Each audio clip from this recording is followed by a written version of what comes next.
Bismillahirrahmanirrahim. Assalamualaikum warahmatullahi wabarakatuh.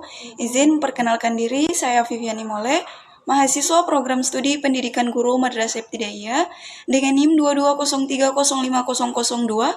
Saya membuat tugas video ini untuk memenuhi tugas mata kuliah strategi pembelajaran dengan judul tugas teori belajar behaviorisme dan teori belajar konstruktivisme. 1. Pengertian teori behaviorisme. Teori belajar behaviorisme memandang individu sebagai makhluk kreatif yang memberi respon terhadap lingkungan. Pengalaman dan pemeliharaan akan membentuk perilaku mereka. Belajar merupakan perubahan perilaku dan pengetahuan yang relatif lama dari hasil praktek maupun pengalaman. 2. Prinsip-prinsip belajar behaviorisme. Stimulus dan respon, penguatan positif dan negatif, penguatan primer dan sekunder, kesegaran pemberi penguatan, pembentukan perilaku kepunahan. Kemudian ada contoh penerapan teori belajar behaviorisme di kelas, meliputi 1. Sistem reward dan punishment, memberikan penghargaan atas perilaku positif dan hukuman atas pelanggaran, membentuk disiplin siswa. 2. Latihan soal, meningkatkan pemahaman siswa melalui pengulangan dan latihan soal sebelum ujian yang memperkuat kemampuan mereka.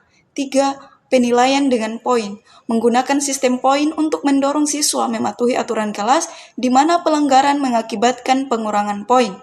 Penerapan ini bertujuan untuk memfasilitasi perubahan perilaku melalui interaksi stimulus-respon. 4. Pengertian teori konstruktivisme. Asal kata konstruktivisme adalah to construct yang artinya membangun atau menyusun. Menurut Karin, bahwa teori konstruktivisme adalah suatu teori belajar yang menekankan bahwa para siswa sebagai pembelajar tidak menerima begitu saja pengetahuan yang mereka dapatkan, tetapi mereka secara aktif membangun pengetahuan secara individual. Kemudian, prinsip-prinsip teori belajar konstruktivisme. Secara garis besar, prinsip-prinsip konstruktivisme yang diterapkan dalam belajar mengajar adalah pengetahuan dibangun oleh peserta didik sendiri, pengetahuan tidak dapat dipindahkan dari pendidik ke murid, kecuali hanya dengan keaktifan peserta didik sendiri untuk mencerna, melogikan, dan menalar. Kemudian murid aktif mengkonstruksi secara terus-menerus sehingga selalu terjadi perubahan konsep ilmiah.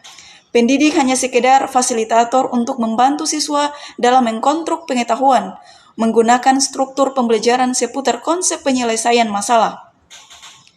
Adapun contoh penerapan teori belajar konstruktivisme.